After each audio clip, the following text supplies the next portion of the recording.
Tinapay mula sa langit. A daily morning devotion with CRC family.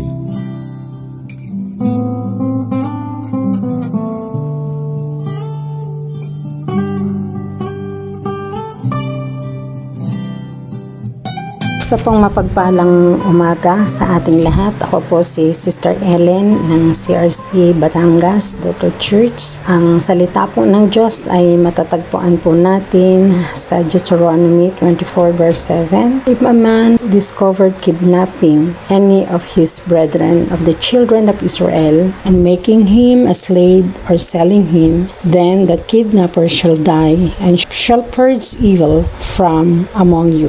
Ang title po ng ating pag-aaralan ngayong araw na ito is Punishment for Kidnapping. Bago po ang lahat, tayo po ay manalangin. Dakilang Diyos na makapangyarihan sa lahat, patuloy po kaming dumudulog sa iyo na may pagpapakumbaba. Salamat Panginoon sa patuloy na buhay na ipinapahiram mo sa amin. Salamat Panginoon na ikaw ay laging nandyan sa kabila ng aming pong mga pagkukulang at pagkakamali. Nawa nga po ang salita mo patuloy na mag-sinkin sa aming mga puso at isipan. Patuloy na maging pagkain ito ng aming pong mga kaluluwa. Maraming salamat po Panginoon. Ito po ang aming samo at dalangin. In Jesus' name we pray.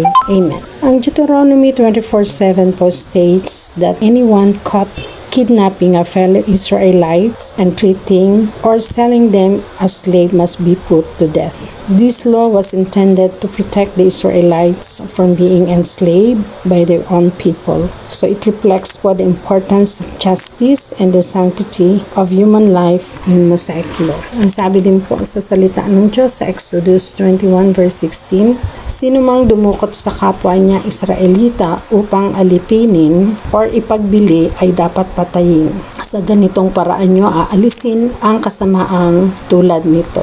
Ang kautosang pong ito ay ini-emphasize ang severity of the crime at ang importance of getting rid of such evil in the community. Binibigyan din po dito ang value ng freedom at ganun din po ang dignidad ng bawat mamamayang ng Israel. So the law po aimed to prevent the exploitation of the Israelite para po ma-ensure din that all members of the community ay magkaroon po ng fair treatment o na mayroon pong respeto at justice. Sa panahon po ngayon na maraming nangyayaring kidnapping of different reasons, they are kidnapping the children, matanda, bata, babae or lalaki for their own intentions. Marahil nga po ay sa pangangailangang pinansyal.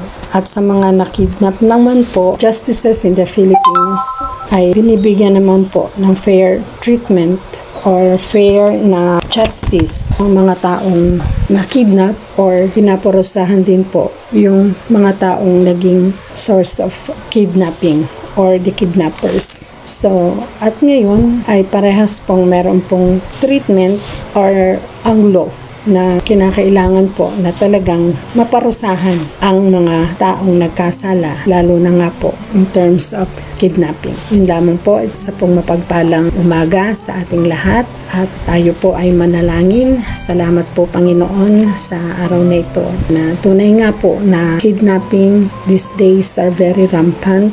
Dalangin po namin na patuloy na kumilos ka sa mga taong nagiging dahilan or nagkakaroon ng problema ang aming pong bansa. Dahil nga po sa mga taong ito na dahilan nga po sa pangangailangan nila ay gumagawa po ng masama. Dalangin po namin na patuloy na masolve po ang lahat ng ito, magkaroon ng magandang pagkakakitaan ang bawat mamamayang Pilipino upang hindi na po umabot pa sa mga amin pong mga kababayan na gumawa ng hindi maganda. At nawa nga po patuloy na magkaroon po ng napakagandang programa para sa lahat ng mamamayang Pilipino upang matugunan ang kanila pong mga pangangailangan upang hindi na po sila gumawa ng anumang hindi nakalakalugod sa iyo. Salamat po Panginoon. Ito po aming samot dalangin. In Jesus' name we pray. Amen. Patuloy po ninyo kaming samahan sa ganitong oras, alas 5:30 ng umaga. I-like po ninyo and i-share ang amin pong programang ito, Tinapay Mula sa Langit. Maraming salamat po sa inyong lahat